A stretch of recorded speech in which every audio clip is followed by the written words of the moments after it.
Centrándome ahora en los grupos con personas o para personas con problemas psicológicos psiquiátricos, ya os decía que toda la información que tengo, o lo que yo he sabido rescatar, es formación inglesa, con lo cual, lógicamente, alude a los suyos, ¿no? Un tal Lacey, L-A-Z-E-Y, fue un psiquiatra y alumno primero de Freud y posteriormente de Jung. Y empezó con enseñar a sus pacientes sobre cómo funcionaba la mente según el punto de vista psicoanalítico. Fijaros qué cosa más curiosa, ¿no? Porque sería como un método en el cual se combina la parte pedagógica con la parte psicológica como tal, ¿no? Esto nos lo dicen varios autores, entre ellos Portuondo, que he conocido un poquito, pero sí he leído bastante de él, en el año 1972.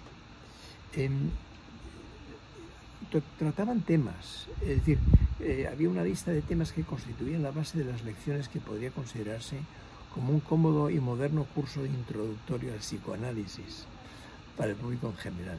Es interesante, ¿no?, ver todo ese tipo de cosas, cómo se van haciendo pequeños movimientos que un tal Marsh, por ejemplo, que más allá de ser un primo del famoso Buffalo Bill fue una leyenda en América, de los inicios de América, ¿verdad? Y yo recuerdo cuando era pequeño que se hablaba mucho de Buffalo Bill en España, como si fuese un héroe de aquella época, ¿no? El tal Marsh hacía una mezcla de revitalización religiosa y técnicas educativas, e incluso instituyó un programa de clases de arte y danza con el fin de utilizarlo como elemento terapéutico. Posteriormente amplió sus lecciones a pacientes externos y la esencia del tratamiento consistía en una vívida reconversión desde la posición introspectiva de la fantasía, del rencor, la vergüenza e inferioridad, a la posición extrovertida de la planificación constructiva, la alegría, la reafirmación de la seguridad, y proclamó con gran gozo: lo que ha sido destruido por el grupo debe sanarlo. Bueno, esto es una cosa que he oído también proveniente de otras culturas, concretamente la cultura africana, pero en cualquier caso está bien, que lo que ha sido dañado por el grupo tiene que resolverlo, lo cual sería como un acicate a seguir trabajando. Un tal Snowden, S-N-O-W-D-E-N, Snowden, utilizó un método consistente en 8 conferencias semanales durante 20 minutos, en donde hacía discusión sobre las enfermedades mentales, lo cual sería como un inicio de los grupos psicoeducativos. Según Fuchs, la terapia de grupo, para Klapman, la terapia de grupo predominantemente era un método de reeducación afectiva. La transferencia, dice Fuchs, hablando del trabajo de Klapman, es el trabajo de base fundamental e indispensable, a partir del cual se obtienen resultados clínicos y se originan otros dinamismos terapéuticos. De entre estos menciona la catarsis, la objetivación, el aplacamiento de superyoes rígidos y las reorientaciones intelectuales. Ahí sería como un primer esbozo de lo que llamaremos los factores terapéuticos.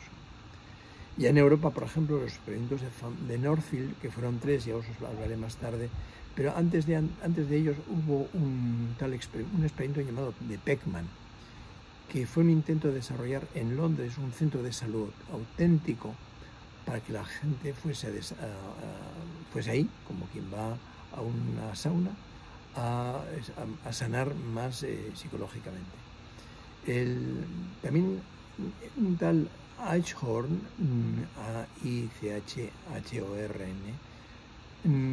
organizó en Austria para muchachos rebeldes un modelo por el cual ahí se juntaban los chavales y discutían con los profesionales e incluso vivían por allá, ¿no?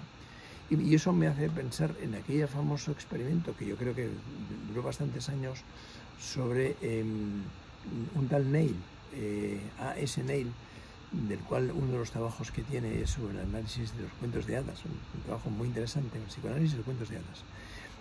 Bueno, pues son cosas importantes porque lo que hizo Neil fue fundar una especie de comunidad terapéutica en la cual pacientes o muchachos jóvenes ahí residían, y había una cierta libertad incluso en cuanto a los horarios de comida, en cuanto a la elección de la comida, con la sospecha de que si uno le deja al chaval crecer a su ritmo y a su voluntad, va a poder enderezarse. Bueno, es muy relativo, ¿verdad?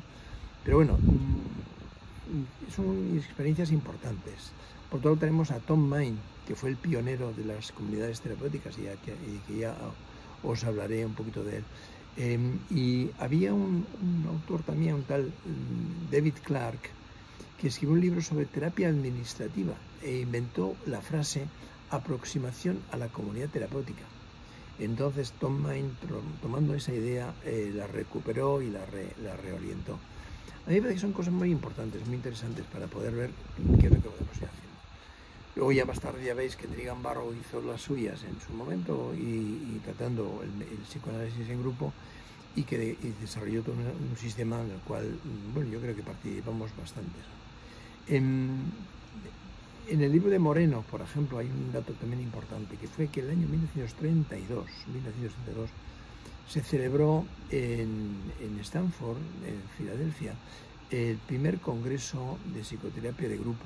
Ahí en el libro de Moreno tenéis una relación de nombres que no voy a leeros porque es un peñazo y además lo leo mal, de quienes asistieron, pero vamos, hay nombres muy interesantes y os pueden dar una pista para aquellos que estéis interesados un poquito en la historia de la psicoterapia de grupo, para escudriñar y a partir de ahí trabajar.